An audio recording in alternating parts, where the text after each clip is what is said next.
What is up, guys? Welcome back. This is going to be a short video for you guys because tomorrow is GoFest. Hype in the comments if you guys want to, talk about what are your favorite Pokemon you're going to try to catch tomorrow. Anything PvP related, because this is a PvP channel, but we can also talk about regular stuff, like are you trying to just get Gibbles for raiding or whatever. Let's talk about stuff in the comments, and this is going to be a short video just because I got a lot of, really busy today. I wasn't able to get a lot of work done, and I'm really tired and I want to prepare for tomorrow. So it's going to be a little short but sweet video today about sack swapping, which again, like the title says, I really don't think you are going to be able to get to rank 10 without at least pulling off some successful sack swaps, at least maybe once or twice a day. So like out of your 6 sets, if you cannot, pull out a win that would have been a loss by doing a sack swap at least once or twice, it's going to be really, really hard to get to rank 10 without doing that.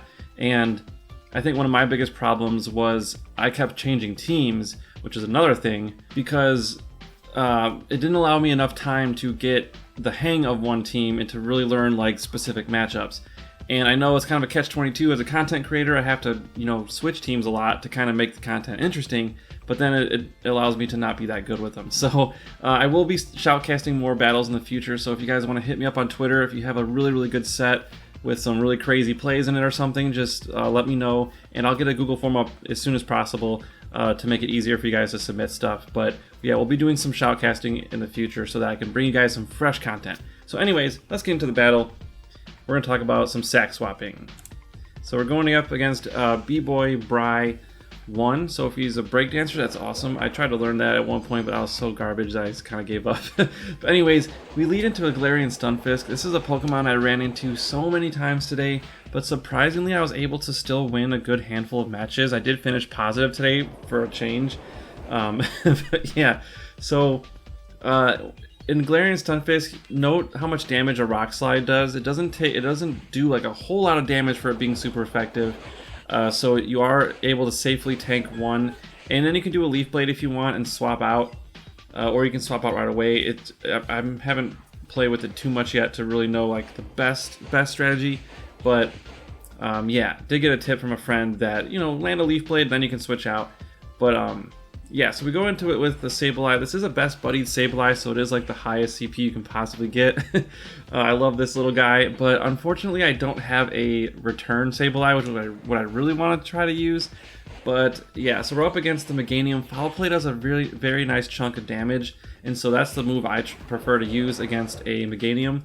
And now, but I do let it go down so I can come back in with Tropius, because Tropius totally walls Meganium and you can just farm it. No need to throw charge moves, just go straight Air Slash. And now we're back in against the Stunfisk. Now here's where I try to do a sack swap. I get my switch tray up and I miss my opportunity. So what I do is I shield and then I try again. I'm like, okay, let's try it one more time. So I count 1, 2, 3, 4, 5, and then I swap.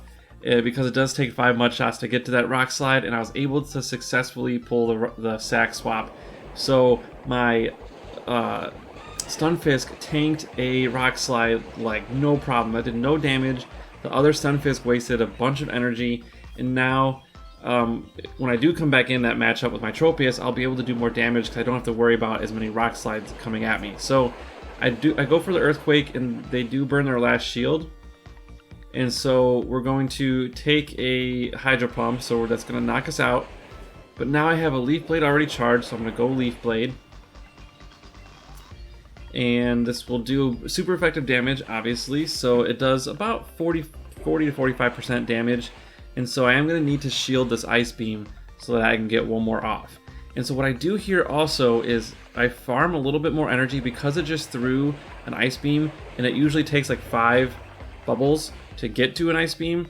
I forget how much for the second one, but I'm pretty sure it might just be 5 all the time. I'll put it on the screen. But anyways, since he just threw one, I knew I had enough time to get a couple extra Air Slashes in, which allowed me to get to my Leaf Blade before the Stunfisk was able to get to another Rock Slide, and that's how we were able to pull out this win. Had I not been able to do that sack swap and I had to have burned my second shield, the Ice Beam from Azumarill would have knocked us out, or if I just tanked, you know, got hit with the rock slide, I would have lost that match. So there's definitely a couple scenarios where I could have lost that match, but doing that sack swap to tank the rock slide with my Stunfisk was definitely what helped me pull off this win. And so, yeah, just a quick video to show you guys to illustrate sack swapping, and it is something you need to practice. If you're stuck in like rank 7 or 8, just practice that. Pick a couple Pokemon and learn how many quick moves it takes to get to that charge move. And I like 2-turn moves. It's easy to count, like Mud Shot is a 2-turn move, but it is easier to get. I think the longer the duration the moves are, it's just a little bit easier to count. But yeah, it is obviously hard with like Dragon Breath, but just practice it. Work on it for Season 3. You know, if you're like me, we're not going to get to rank 10 this season. It's just not realistic. But I'm going to try my best. I don't know, but I'm not going to get my hopes up. Season 3, though, I'm going to try super hard. And let's all get that Pikachu next season. So if you like this video, hit that like button and subscribe if you haven't already. And I hope you guys have a great Go Fest this weekend. Let me know in the comments what you're hyped about. And yeah, we'll see you tomorrow.